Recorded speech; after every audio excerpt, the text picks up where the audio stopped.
우리 전우사으로 복을 빌면서 함께 한번 인사하시겠습니다. 하나님의 복이 임하시기를 바랍니다. 함께 한번 인사하겠습니다. 하나님의 복이 임하시기를 바랍니다. 제가 기도를 할 때 한 번씩 찬송을 잘 부르거든요. 기도 시간에. 근데 한참 이렇게 기도하다가 좀 이렇게 열심히 기도하다 보면 찬송이 나올 때가 있는데 가끔 가다가 일반 노래하고 헷갈려가지고 찬송가인 줄 알고 불렀는데 나중에 중간쯤 부르니까 일반 노래인 경우가 그런 적이 있습니다.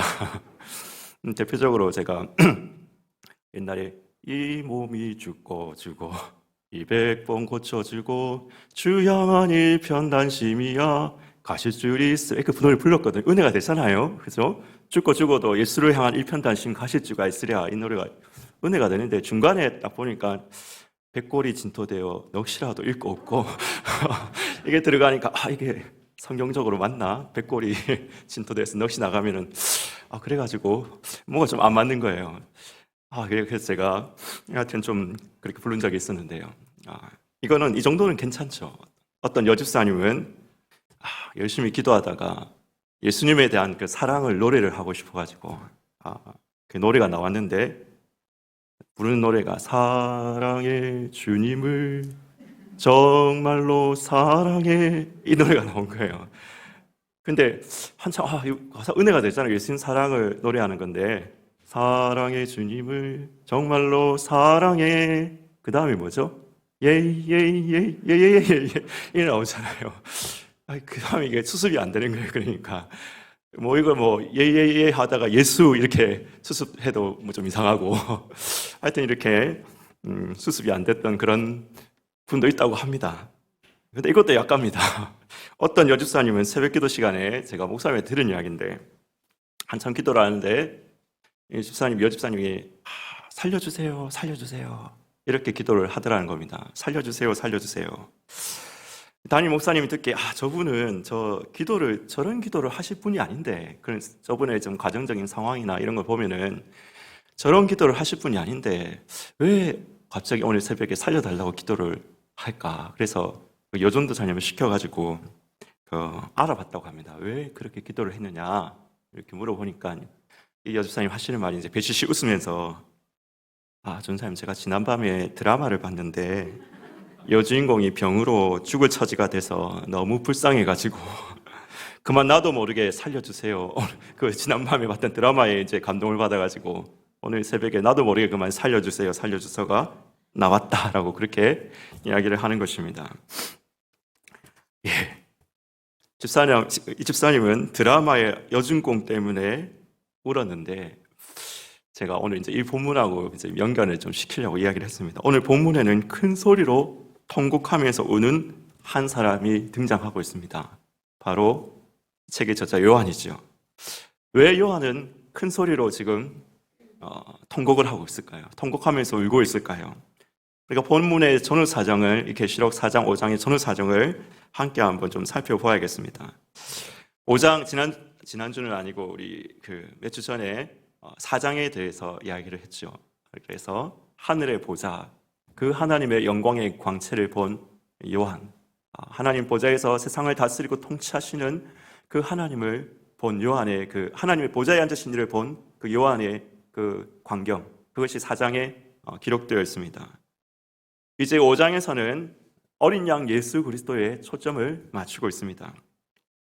그래서 죽임을 당하신 예수 그리스도, 어린 양 예수 그리스도에 대한 그 초점이 이제 옮겨져 가고 있는데요. 근데 이 어린 양이 등장하기 전에 한 책이 등장하고 있습니다. 두루마리가 있더니 5장 1절 말씀해 보니까 내가 봄에 보좌에 앉으신 이의 오른손에 두루마리가 있으니 안팎으로 썼고 7인으로 봉하였더라. 두루마리가 있습니다. 책입니다. 당시에는 오늘날 같이 이런 서책 이런 책이 없기 때문에 파피루스나 아니면 양피지에다가 글을 썼는데요. 책을 쓰면 이렇게 책을 다 이렇게 글을 쓰고 난 다음에 둘둘 마는 겁니다. 둘둘 말아가지고 여기다가 이제 인을 이렇게 하나, 둘, 셋, 넷, 다섯, 여섯, 7개의 인을 갖다가 봉해 놓았다. 지금 이 상황인 것입니다. 이 책. 옛날에는 이런 책을 썼으니까 파피루스나 양피지로 이렇게 글을 썼으니까 이렇게 글을 써서 펼치지 못하도록 인을 7개를 갖다가 이렇게 딱 쳐놓은 겁니다. 그런데 이 책이 무슨 책입니까? 오늘 어린 양이 지금 나중에 가서 이 책을 떼시는데 이 책이 과연 무슨 책일까요? 구원받을 사람들의 명부를 기록한 생명책인가? 멸망당할 사람들의 그 이름을 기록한 살생부인가? 책이 무슨 내용인지 직접적으로 등장하는 말씀은 없습니다. 근데 다만 우리가 이제 6장, 7장을 보면 인을 하나씩 떼실 때마다 종말의 예비적인 징조들이 나타나거든요. 종말의 징조들이 나타나기 시작합니다. 첫째 인을 떼실 때, 그래서 6장 말씀 보면 둘째 인을 떼실 때 종말의 그 징조들, 예비적인 징조들이 나타나기 시작합니다. 그래서 이를 미루어 보건대 이 책은 하나님이 마지막 때에 어떻게 역사를 완성하실지, 역사가 어떻게 종결되어질지, 그리고 하나님의 나라는 어떻게 해서 어떻게 완성되어질지를 기록한 종말에 관한 책이다 라는 것이 많은 성경학자들의 내용입니다. 하나님 나라가 어떻게 완성되어지고 종말이 어떻게 진행되지고 마지막 때 하나님께서 무엇을 어떻게 하셔서 이 마지막 역사를 이루어 가실지에 대한 내용이 이 책에 담겨져 있는 것입니다. 근데 그 책이 7개의 인으로 봉화해져 있다는 것입니다. 인으로 봉화해져 있습니다. 아무도 읽을 수가 없는 것입니다. 아무도 책을 볼 수가 없는 것입니다. 이 책을 본다는 말은 단순히 우리가 문자적으로 본다는 그런 의미가 아닌 것입니다. 책에 기록된 내용이 실행된다는 의미를 가지고 있습니다.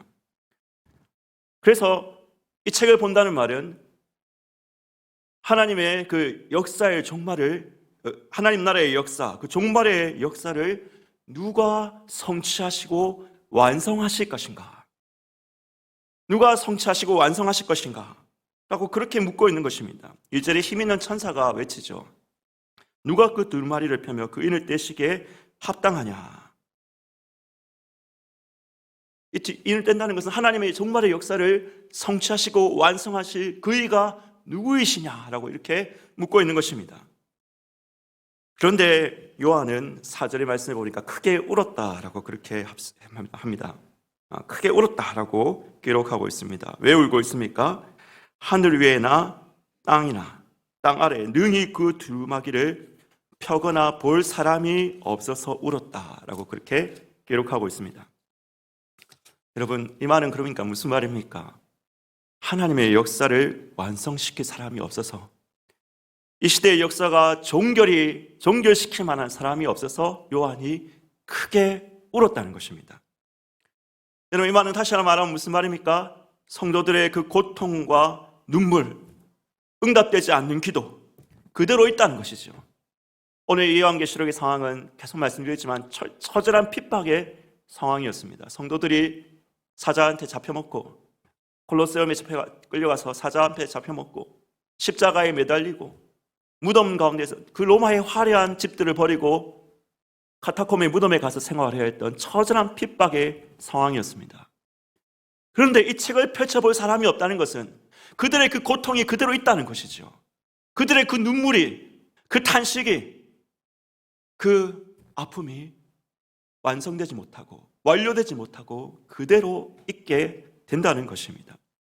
그래서 크게 울었다는 것입니다. 오늘 사도 요한은, 이 계시록에 있어서 요한은 그래서 크게 울었다 말하고 있는 것입니다. 근데 하나님의 그때 음성이 들려오죠. 울지 마라. 울지 마라. 장로 중에 한 사람이 와서 울지 마라 라고 그렇게 말씀하고 있습니다.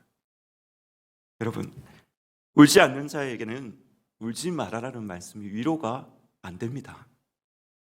그러나 슬퍼하는 자, 울어본 적이 있는 자, 울고 있는 자에게는 하나님의 복을 약속하십니다. 슬퍼하는 자는 복이 있나니 저희가 위로를 받을 것이며, 산상중 8복 중에 이 복의 말씀이지 않습니까?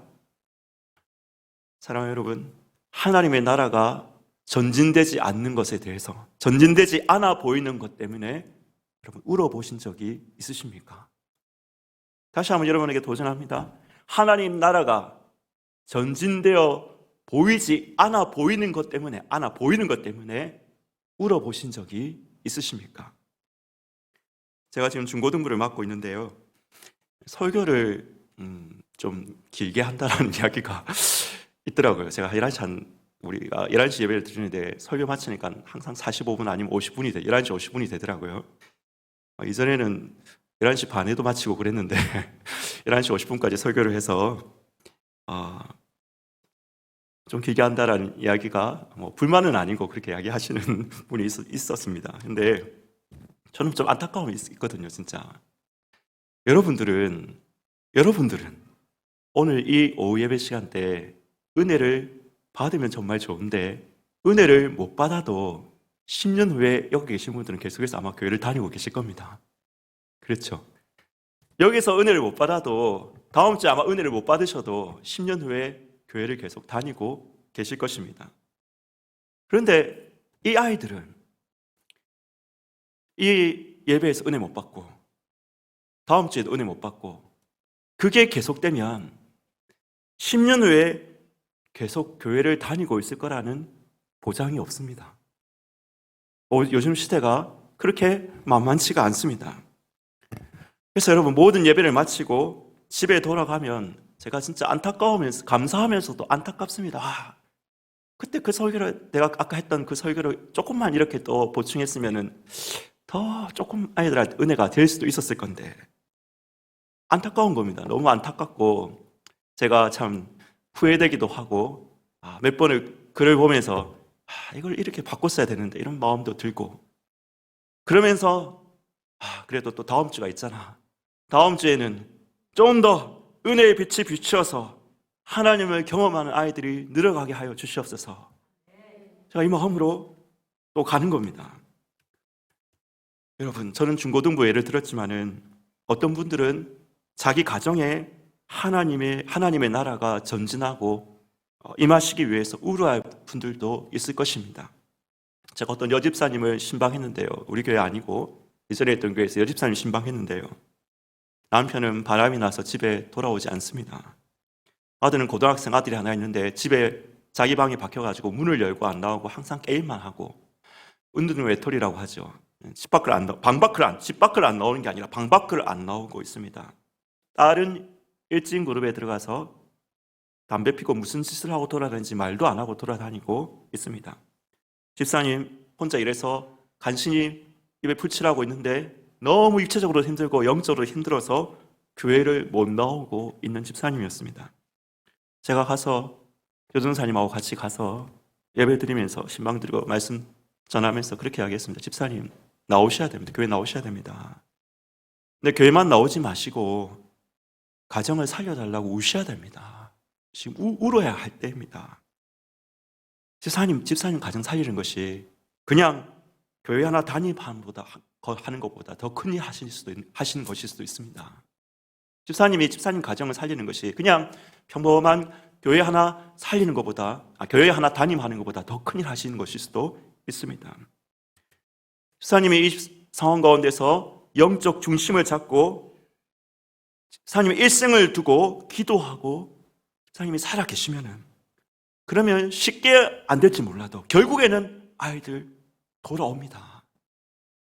가정이 살아나게 됩니다. 그때 주님께서 집사님 일생을 두고 잘할도다 착하고 충성된 종아 네가 작은 일에 충성하였으니 보다 큰 일을 내게 맡길 것이다.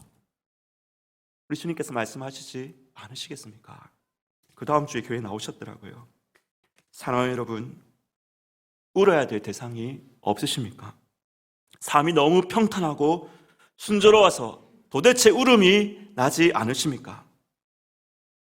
주님의 몸된 교회가 코로나로 인해서 혹은 코로나 이전에도 이미 다음 세대에 하나님의 은혜가 임하지 않고 있는 이 상황에 눈물이 나지 않으십니까? 조국과 민족이 핵전쟁의 위험, 하나님의 창조시설을 떠나려고 하는 이 상황, 조국교회가 세상으로부터 당하고 있는 이 조롱과 조소의 그 상황에도 눈물이 나지 않으십니까? 눈물이 없는 분, 울지 못하는 분, 위로를 받지 못할 것입니다. 그분들을 통해서 이루어질 하나님 나라의 지경은 없거나 너무나 작을 것입니다. 그러나 사랑하는 성도 여러분, 사랑하는 우는 성도님들, 울어본 적이 있는 성도님들, 지금의 나 자신의 모습 때문에, 우리 가정의 모습 때문에, 이웃 때문에, 교회 때문에, 조국과 민족과 세계 거민의 하나님 나라가 전진하지 않아 보이고 있는 이 상황 가운데 울고 있는 형제 자매 여러분들, 오늘 말씀은 그분들에게 말씀합니다. 울지 마라. 예수님은 말씀하십니다. 슬퍼하는 자는 복이 있나니 저희가 위로를 받을 것이며, 다시 오늘 말씀은 우리에게 말합니다. 울지 마라. 유다의 사자 다윗의 뿌리가 이기었으니 그 7인을 떼시리라. 하나님의 나라는 반드시 전진할 것입니다. 슬픔의 역사는 결국 종결될 것입니다. 하나님의 나라는 마침내 완성될 것입니다. 슬픔과 기쁨과 탄식이 기쁨과 탄송으로 변화될 것입니다.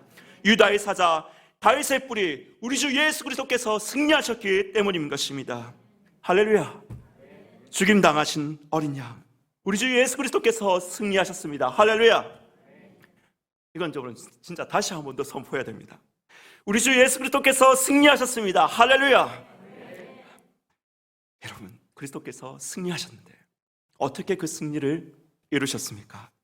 5절에서 그 인을 떼시리라 라고 이야기하면서 6절 말씀 보면 그 예수님이 어떤 모습으로 인을 떼기 위해 오시는지 나오고 있습니다. 6절 말씀 우리 함께 한번 읽어볼까요? 6절 말씀 시작. 내가 또 보니 보좌와 내 생물과 장로들 사이에 한 어린 양이 서 있는데 이쪽이 죽임을 당한 것 같더라. 그에게 7뿔과 7눈이 있으니 이 눈들은 온 땅에 보내심을 받은 하나님의 7 영이더라. 예수님께서 어떤 모습으로 인을 떼기 위해서 나오십니까? 어떤 모습으로 이 두루마기를 받기 위해서 나오십니까? 죽임을 당하신 어린 양의 모습으로 등장하고 계십니다. 죽임 당하신 어린 양. 유대인들은 메시아가 어린 양의 모습으로 임할 거라고는 감히 생각도 못하고 상상도 하지 않았습니다. 죽임 당하신 어린 양, 이거 원어적 의미로 그대로 살리면 목베임 당하신 어린 양이거든요. 목베임 당하신 어린 양. 유대인들은 메시아가 그런 모습으로 올 거라고는 감히 생각도 하지 못했습니다. 그들은 메시아는 승리하실 분이고 정복하실 분이고 로마를 쳐부실 분이고 백마를 타고 강력한 그 힘과 권세를 가지고 임하실 그럴 분이라고 생각했습니다. 그래서 이사야 53장을 읽으면서도 메시아가 무시당하고 멸시당하고 핍박당하여 죽임을 당하실 거라고는 생각도 못한 것입니다. 그러나 우리 주 예수 그리스도께서는 죽임 당하신 어린 양의 모습으로 하나님의 구원 역사를 성취하셨습니다. 마가복음 10장 45절 말씀에 보면 인자의 온 것은 섬김을 받으려 함이 아니라 섬기려 하고 자기 목숨을 많은 사람의 대속물로 주려 함이라. 여러분, 죽임당한 어린 양의 모습은 군림하고 정복하고 권력을 휘두르는 메시아가 아니라 섬기고 낮아지고 희생하는 메시아의 모습인 것입니다. 세상 나라의 통치자들은 군림하려 합니다. 세상 나라의 다스리는 자들은 군림하려 합니다. 그러나 하나님의 나라의 통치자들은 섬기는 사람들입니다. 섬김의 모습으로 자기를 내어주는 자가 하나님 나라의 큰 자요, 먼저 된 자요, 다스리는 자인 것입니다. 제가 이런 이야기를 한번 들었는데 이 이야기에 큰 충격을 받았습니다. 좀 웃긴 이야기인데도 충격을 받았습니다. 제가 웃긴 이야기라는 걸 괜히 했네요. 그럼 여러분들 잘 안 웃거든요, 웃긴 이야기라고 하면. 근데 이런 이야기 하나 들었습니다. 어떤 집사님이 천국을 갔습니다. 천국에 가니까 천국에 식당을 갔는데 진짜 있었던 일이 아니니까 이야기인 겁니다. 천국에 식당에 갔는데 천국에 식당에 딱 가니까 여집사님들이 다 앉아 계시는 거예요. 여집사님이 다 앉아 계시고 장로님들이 서빙을 하고 계시는 겁니다. 서빙을. 그래서 거기에 있던 천사한테 물어봤어요. 왜 여집사님들은 가만 앉아 계시는데 장로님들이 서빙을 하시냐라고 이렇게 물어보니까 이 땅에서 장로님들을 앉아 계시고 여집사님들이 서빙을 했기 때문에 천국에서는 이 섬기는 자가 큰 자가 되기 때문에 그래서 지금 장로님들은 서빙하고 계시고 예수사님은 앉아 계시는 거다. 이렇게 손사가 이야기하는 겁니다. 그래서 그 예수사님이 그럼 목사님은 어디 가셨습니까? 그러니까 목사님 배달 나가셨다. 배달 나가셨다고 그렇게 하더라고요. 좀 웃은 이야기지만은 저는 좀 충격받았습니다. 이야기 듣고 그렇구나. 제가 사실 왜 그런지는 모르지만 저는 밥 한 번 해본 적이 없는 사람이었거든요. 40이 될 때까지 밥 한 번 제대로 해본, 물론 자취하면서 밥은 해먹었지만은 남을 위해서 밥을 해본 적이 별로 없는 사람이었습니다. 제가 남을 위해서 반찬 만들어주고 이렇게 나를 위해서는 한 적이 있지만은 남을 위해서 그렇게 한 적이 없는 사람이었습니다. 그런데 제가 이 이야기도 듣고 좀 이렇게 하나님 나라가 원리가 뭔지 조금 그래도 좀 깨닫고 나니까 섬기는 자가 복된 자구나. 앉아 있는 사람보다, 섬김 받아서 앉아 있는 사람보다 섬김을 해주는 사람이 더 하나님 나라에서는 큰 자구나. 할렐루야. 여러분, 혹시 이 말씀을 이렇게 적용하지 마십시오. 섬기라 했잖아. 섬기라 했잖아. 네가 왜 안 섬기냐? 이렇게 적용하지 마시고 자기 자신에게 적용하시면 됩니다. 자기 자신에게. 여러분, 하나님이 인정하시는 큰 자, 먼저 깨달은 자가 섬긴다. 하나님이 인정하시는 큰 자는 섬기는 사람이다. 그 사람을 하나님께서는 나중에 높이시는 것입니다. 일찍 죽임을 당한 어린 양이 7뿔과 7눈을 가지셨다. 이것은 예수 그리스도께서 권세와 그 전지, 모든 그 세상을 아시는 전지함을 가지셨다는 의미인 것입니다. 그리스도의 전지성과 권세를 뜻하는데요, 그리스도께서는 낮아지시사 하나님께서는 그를 높이신 것입니다. 아담은 하나님과 같이 데리고 높아지려고 했지만은 결국에는 죽음에 이르기까지 낮아져 버렸죠. 그러나 이제 그리스도를 따르는 자는 섬기고 낮아짐을 통해서 주께서 그에게 권세와 능력을 주신다는 것을 믿으시기를 바랍니다. 그럼 마지막으로 우리가 한 말씀만 더 보겠습니다. 이렇게 죽임을 당하신 어린 양이 권세와 능력을 가지고 두리마리를 취하시자 보좌 앞에 네 생물들과 24장로들이 찬양을 하고 있습니다. 9절 10절 말씀입니다. 9절 10절 말씀. 그들이 새 노래를 불러 이르되 두루마리를 가지시고 그 인봉을 떼기에 합당하시도다. 일찍이 죽음을 당하사 각 족속과 방언과 백성과 나라 가운데서 사람들을 피로 사서 하나님께 드리시고 그들로 우리 하나님 앞에서 나라와 제사장들을 삼으셨으니 그들이 땅에서 왕노릇 하리로다. 각 족속과 백성과 나라 가운데서 사람들을 피로 사서 하나님께 드리시고 나라와 제사장을 삼으셨다. 하나님의 백성을 삼으셨다. 구약에서는 하나님의 백성이 유대인들이었죠. 신약에 이르면 예수 그리스도의 신약이 되면 원래는 예수님 한 분이셨습니다. 예수님으로부터 시작하셨습니다. 그리고 12제자, 수백 명의 사람들, 수천 명의 사람들, 수만 명의 사람들로 이렇게 하나님의 백성들이 늘어납니다. 그래서 복음의 역사가 전진하기 시작하는데요, 복음의 역사가 주로 우리 지구를 딱 보면 어느 쪽으로 가죠? 어느 방향으로 가죠? 그렇죠. 서쪽으로 가죠. 물론 동쪽으로 안 간 건 아니지만은 하나님의 역사의 주류는 항상 서진을 했습니다. 서진을. 그렇죠? 예루살렘에서부터 서진을 했습니다. 그래서 예루살렘과 사마리아와 그 다음에 어디를 갑니까? 로마가 복음화됐죠. AD 400년쯤 되면 로마가 복음화됩니다. 그리고 그 복음이 영국까지 가죠. 영국. 그 영국에서 또 서진에서 어디로, 바다 대상을 건너서 어디로 갑니까? 미국과 아메리카로 가지 않습니까? 하나님 역사의 주류는 그렇게 갔습니다. 그 미국에서 태평양을 건너서 어디로 왔습니까? 우리나라로 왔습니다. 우리나라. 하나님께서 이렇게 하나님의 백성들을 족속과 방언에서 지금 부르고 계시는 것입니다. 그래서 우리나라에서 이제 어디로 가고 있죠? 중국의 기독교 신자가 우리나라 인구보다 많습니다. 중국에 가요. 중국에서 중국을 넘으면 뭐가 있습니까? 중국에서 계속 서진하면 그 다음에 뭐가 있습니까? 이슬람이 있습니다. 이슬람 끝에까지 가면 예루살렘이 있죠. 예루살렘. 그래서 복음이 땅 끝까지 이르면은 그리스도께서 그때야 끝이 오리라고 그렇게 말씀하셨는데, 로마에서 예루살렘에서 로마로, 로마에서 영국으로, 미국으로, 한국으로, 중국을 넘어서 이슬람과 예루살렘, 땅 끝까지 이르게 될 때 마침내 주가 오실 것입니다.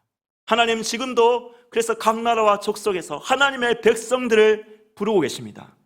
이방인의 충만한 수가 차게 되면은 마침내 세상의 끝이 오게 될 것입니다. 우리는 그 하나님의 부르심 앞에 부르심을 받은 하나님의 백성들인 것입니다. 할렐루야. 여러분, 우리가 그래서 오늘 이 찬양 또 나왔는데요. 찬양이 나왔으니까 넘어갈 수 없죠. 찬양을 함께 한번 불러보셨으면 좋겠어요. 이 지금 보좌 앞에 이 장로들과 내생물들이 부르는 찬양, 이 찬양을 잘 표현한 찬양이 있습니다.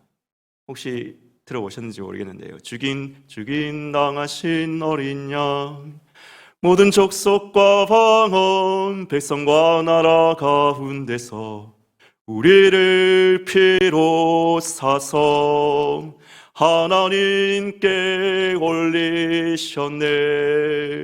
죽인 당하신 어린 양, 능력과 부하시에 힘과 존귀와 영광 찬송 받으시기에 합당하신 어린 양. 여러분, 얼마나 위대한 찬양입니까? 이 가사가 얼마나 위대한 내용을 담고 있습니까? 우리 함께 한번 불러봤으면 좋겠습니다. 보좌 앞에 장로들과 내생물처럼 온 피조물의 그 대표들처럼 우리도 함께 이 찬양을 함께 불러봤으면 좋겠습니다. 함께 불러보세요.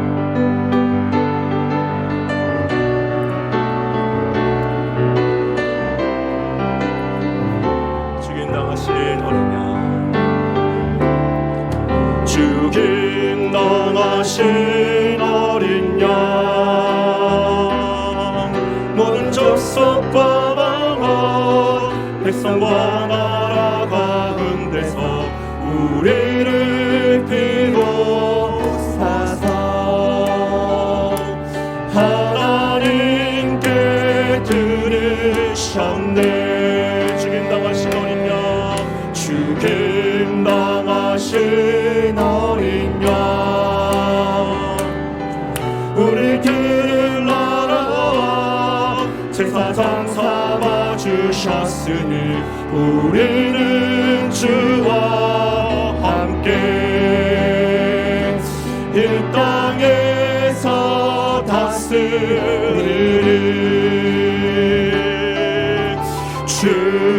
죽임당하신 어린 양,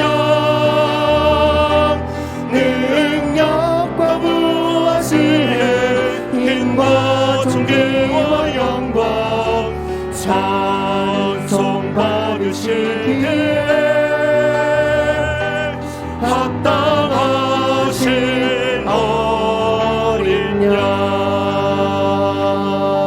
할렐루야, 할렐루야. 예, 감사합니다. 제가 40분이네요. 한 말씀만 더 드리겠습니다. 이 죽임 당하신 어린 양과 함께 정말 중요한 이야기라서 제가 시간이 안 되면은 다음 기회에 하려고 했는데 시간이 한 10분 정도 있기 때문에 한 말씀만 더 드리겠습니다. 중요한 게 뭐냐? 10절 말씀에 그들로 우리 하나님 앞에서 나라와 제사장을 삼으셨으니 그들이 땅에서 왕노를 하리로다. 땅에서 왕노를 하리로다 라는 말씀입니다. 왜 땅에서 왕노를 한다고 찬양을 하고 있을까요? 하늘에서 왕노를 하는 거 아닌가요? 여러분, 어떻게 생각하십니까? 하나님의 백성들이 하늘에서 왕노를 하지 왜 땅에서 왕노를 한다라고 이렇게 찬양을 하고 있을까요? 그런데 사실 이 말씀의 비밀을 풀면은 성경 66권의 전체 흐름을 알 수 있는 손잡이를 여러분 돌리시는 겁니다. 사실 성경 69권의 흐름을 알 수 있는 손잡이를 돌리시는 거라고 진짜 감히 제가 말씀드릴 수가 있습니다. 땅에서 왕노를 한다. 왜 땅에서 왕노를 한다고 찬양을 하고 있을까? 여러분, 하나님의 나라가 어디에 있습니까? 하나님 나라면 죽으면 우리의 영혼이 하늘에 가잖아요. 하나님 보좌 계신 그곳에 하나님이 계신 곳에 가잖아요. 하나님 나라죠. 그곳이. 그런데 하나님의 나라는 또 이 땅 가운데 임한 나라입니다. 이 땅 가운데 이미 임했습니다.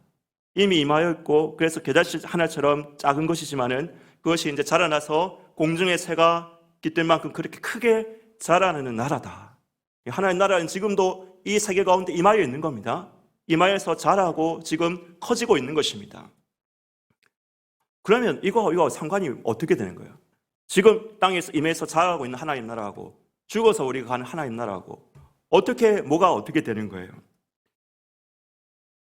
여러분, 그래서 우리가 마지막 날에 무슨 일이 있을지를 계시록의 말씀을 보도 우리가 잘 그게 21장에도 나오고 있는데요. 마지막 날이 무슨 일이 있습니까? 마지막 날에 육체가 살아나잖아요. 몸이 부활하잖아요. 몸이 부활한, 여러분 이런 생각 해보신 적 없으세요? 몸이 왜 부활해야 되는가? 몸이 영원히 천국 가서 살고 있는데 왜 굳이 몸이 부활해서 다시 살아나야 되는가? 이런 생각 해보신 적 없으세요? 여러분, 여기 중요한 비밀이 있는데요. 마지막 때가 되면 예수님 다시 오실 때 하늘과 땅이 통일되게 되는 것입니다. 하늘과 땅이 통일됩니다. 그래서 온 우주 만물이 새롭게 되는 것입니다. 그래서 하늘의 그 하나님, 하늘에 계신 하늘의 보좌가 있는 하늘하고 이 땅이 지금은 구분되어 있지만은 더 이상 구분되지 아니하고 함께 통합되고 만물이 새롭게 되는 것입니다. 이게 개혁주의 종말론입니다. 제 이야기가 아니라, 저 서성광 목사의 이론이 아니라 제가 고신대 신학과 다닐 때 개혁주의 종말론이라는 안토니아 후쿠마의 책을 가지고 공부했던데 그 책에 나오는 내용입니다. 여러분, 처음 들어보신 분도 혹시 계신지 모르겠는데 제가 그냥 하는 말이 아니라는 걸 하기 위해서 제가 한번 띄워주세요. 제가 한번 읽어드릴게요. 개혁주의 종말론 381페이지 제가 한번 읽어드릴게요. 성경 전체 중에서 새 땅에 관하여 가장 극적으로 묘사하고 있는 구절은 요한계시록 22장 1절의 4절일 것이다. 새 하늘과 새 땅을 창조하느라, 만물을 새롭게 하느라, 그 말씀이 여기 말씀에 나옵니다. 새로운이라는 단어는 새 하늘과 새 땅의 새로움을 묘사하기 때문에 이상에서 요한이 본 세계는 지금의 것과는 전혀 다른 우주가 아니라 오히려 현재의 우주가 영화롭게 새롭게 된 상태임을 명심해야 할 것이다. 3절에는 하나님의 거하실 처소는 땅으로부터 멀리 떨어져 있는 곳이 아니라 바로 땅 위에 있을 것을 말씀하고 있다. 하나님이 거하시는 그곳이 바로 하늘이기에 장차올 영원한 삶의 영역에서는 현재처럼 하늘과 땅이 나누어진 상태가 아니며 둘이 하나가 될 것이다. 그러므로 신자들이 마치 새 땅에 사는 것처럼 새 하늘에서 계속 살 것이니 새 땅은 새 하늘에 대한 포괄적인 대명사인 것이다. 안토니오 후쿠마 칼빈 신학교 교수님입니다. 칼빈 신학교 교수님이 개혁주의 종말론 저희가 학부 때 배웠던 책인데요. 381페이지에서 이렇게 이야기하고 있습니다. 여러분, 우리가 이거 정확하게 알아야 됩니다. 우리가 죽어서 영원히 천국 가죠. 주님 품에 있습니다. 마지막 날이 무슨 일이 납니까? 그 거룩한 성 예루살렘이 이 땅 가운데 21장에 내려오지 않습니까? 그러면서 하늘과 땅이 통합되고 우리 육체가 부활되고, 그래서 이 땅이, 우리가 지금 살고 있는 이 우주가 새롭게 되는 겁니다. 새롭게 되는 겁니다. 갱신되는 겁니다. 죄와 악은 제거되어지고 하나님이 원래 원하셨던 땅으로 갱신되어지는 것입니다. 그러면 여러분, 중요한 이유가, 제가 이 이야기로 굉장히 중요한 이게 여기서 이 원리가 나오는데요. 우리가 이 땅을 포기해서는 안 된다는 것입니다. 이 땅을 왜 여러분 청교도들이 예수 믿고 죽으면 천국까지 하고 순교도 했지 않습니까? 그렇지만 왜 그들을 통해서 이 땅에 민주주의와 또 이게 자본주의 이런 어떤 선한 것들이 하여튼 세워졌습니까? 그들은 이런 종말론을 가지고 있었어요. 이 땅도 거룩하게 해야 된다. 우리 혼자만 거룩해지는 게 아니라 이 땅의 정치와 경제와 법도 거룩하게 만들어야 된다. 하나님의 나라를 세워나가야 된다. 이렇게 생각한 것입니다. 여러분, 생각해 보세요. 예수 믿는 것이 축복입니까? 아니면 고난입니까? 축복입니까? 고난입니까? 성경에 보면 고난이라고 말하는 말씀도 있고 축복이라고 하는 말씀도 있습니다. 저는 솔직히 말씀드려서 40대 이전까지 제가 솔직히 말씀드립니다. 예수 믿으면 복 받는다 이렇게 이야기하면 좀 신앙이 아래에 있는 저급한 신앙이라고 생각했습니다. 근데 40대 이후로 제가 말씀이 좀 더 다가오니까 그게 아니다라는 걸 깨달았습니다. 그게 아니다. 왜 아니냐 하면 이게 하나님 나라 오늘 이야기한 거하고 상관이 있는데요.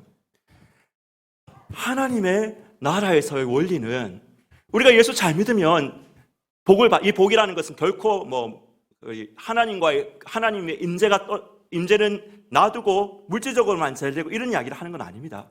하나님의 함께하심, 하나님의 임재, 하나님과의 연합, 이걸 포함해서 우리가 예수님을 잘 믿으면 이 하나님의 연합이 되니까 땅에 잘 되고 축복받고 물질적으로나 고난, 가난에서나 병듦에서나 이렇게 떠나가 하나님의 나라가 임해야 되는 것입니다.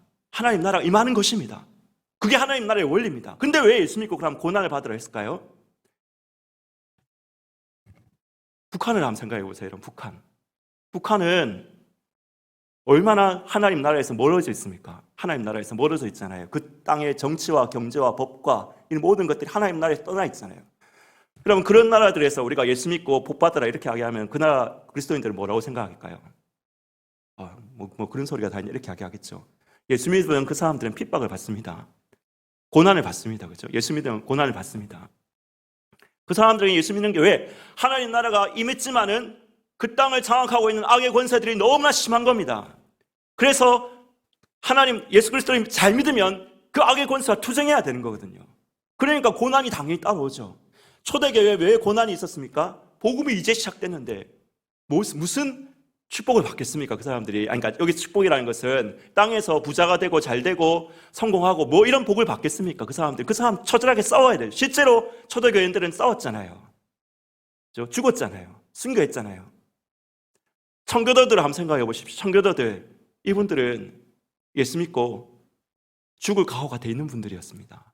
그렇지만은 또 예수 믿고 그 사람들이 죽음을 각오하고 싸웠기 때문에 오늘날 신앙의 자유라는 것이 우리 가운데 있잖아요. 여러분, 개인적으로 믿고 싶은 종교 믿어도 된다. 이게 우리는 너무나 당연한 것 같지만은 우리나라만 해도 당연한 게 아니었어요. 조선시대에 당연한 거 아니었습니다. 여러분, 이 당연한 것을 성취하기 위해서 청교도들이 수없이 죽었습니다. 그들이 피 흘리기까지 투쟁했기 때문에 오늘 우리는 이런 자유와 이런 번영을 누릴 수 있는 겁니다. 그러면 뭐예요? 그들이 죽고 순교하고 피 흘리고까지 싸웠기 때문에 우리 이 세상의 일반 나라들도 하나님의 나라와 하나님의 법이 어느 정도 스며들었단 말입니다. 하나님 나라가 임하고 확장되고 있단 말입니다. 이 땅에서도 하나님 나라가 임해서 확장되고 있단 말입니다. 그러니까 우리는 하나님 나라, 예수 그리스도를 믿으면 축복받는다고 이야기할 수 있죠. 왜? 하나님 나라가 임했으니까요. 그렇지만 이 땅이 하나님 법에서 멀어질수록, 하나님 통치에서 떠나갈수록 북한처럼 예수 믿으면 고난을 받겠죠. 핍박을 받게 되겠죠. 꼭 나라적으로 뿐만 아니라 개인적으로도 하나님 나라가 임해서 우리가 받는 복이 있는 반면에 아직 하나님 나라가 완성되지 않았기 때문에 우리가 투쟁해야 될 투쟁이 있다는 것입니다. 그래서 결국적으로 복이 임하지만은, 결국적으로 축복하지만은 고난도 있는 것입니다. 근데 여러분, 우리는 그럼 어떤 자세로 살아야 될까요? 우리는 순교할 각오가 되어 있으면 됩니다. 순교할 각오가 되어 있습니다. 순교가 두렵지 않습니다. 죽음이 두렵지 않습니다. 죽으면 천국 가면 되는 겁니다. 그렇지만 할 수만 있다면 이 땅을 포기하지 말고 우리 자녀들이 예수 잘 믿고 죽는 나라가 아니라 예수 잘 믿어서 잘 되는 나라, 우리 다음 세대들이 예수 잘 믿어서 죽음을 각오해야 되는 나라가 아니라 예수 잘 믿으면 잘 되고 형통한 나라가 되기를 우리가 노력하고 싸우고 투쟁해 나가야 하는 것입니다. 오늘 여러분, 우리가 이 관계를 정확하게 알 때 하나님 나라가 이 땅 가운데 임해 있구나. 그렇지만 결코 우리 인간이 완성하는 건 아닙니다. 예수님 다시 오실 때 완성되는데, 완성될 때 무슨 일이 일어나는가? 우리는 다시 하늘로 딱 올라가서 이 땅은 그냥 다 하나님 불살라버리시고 없어져 버리고 그렇게 되는 것이 아니라 하늘과 땅이 통일되는 역사가 일어난다. 그러면 우리는 이 땅을 포기해서는 안 된다. 이 땅도 거룩하게 만들어 가야 된다. 이게 개혁주의 종말론. 제가 개혁주의 입장에서 말씀드릴 때 했잖아요. 제 개인적인 의견이 아니라 개혁주의 종말론, 개혁주의 종말론이 바르게 살면 그러면 우리가 이 땅에서 어떻게 살아야 되는지가 나오는 거죠. 죽음을 각오하되 그러나 이 땅을 거룩하게 만들어 나가자. 사랑하는 여러분, 말씀을 정리하겠습니다. 슬퍼하는 자에게 위로가 임할 것입니다. 하나님 나라의 전진이 더디어 보이는 것 때문에 울어본 적이 있으십니까? 지금 울고 계십니까? 복 있는 사람들입니다. 그들을 통해 하나님 나라가 전진합니다. 여러분, 우시되 절망의 울음이 아니라 최종적 승리를 확신하면서 우시기를 바랍니다. 유다 지파의 사자 다윗의 뿔이 죽임당하신 어린 양이 승리하셨고 마침내 그 구원의 역사를 담당하실 것입니다. 죄의 구원의 역사가 완성되는 그날 만물이 새롭게 되고 하늘과 땅이 통일되며 창조 세계가 원래 하나님이 의도하신 디자인으로 회복되게 될 것입니다. 우리는 주와 함께 그 통일된 땅에서 왕노릇하게 될 것입니다. 그러므로 이 땅을 포기하지 마십시오. 죽음이 두렵지 않습니다. 우리는 죽으면 천국 가기 때문입니다. 순교가 두렵지 않습니다. 그러나 할 수 있다면 우리 자녀들이 예수 잘 믿어 죽는 나라가 아니라 예수 잘 믿어 잘 되는 나라 사회가 되기 위해서 오늘 이 땅에서 여러분 계속해서 하나님 나라의 그 싸움을 싸워 나가시는 여러분 되시기를 예수님의 이름으로 축원하는 것입니다. 함께 우리 찬양합시다. 아까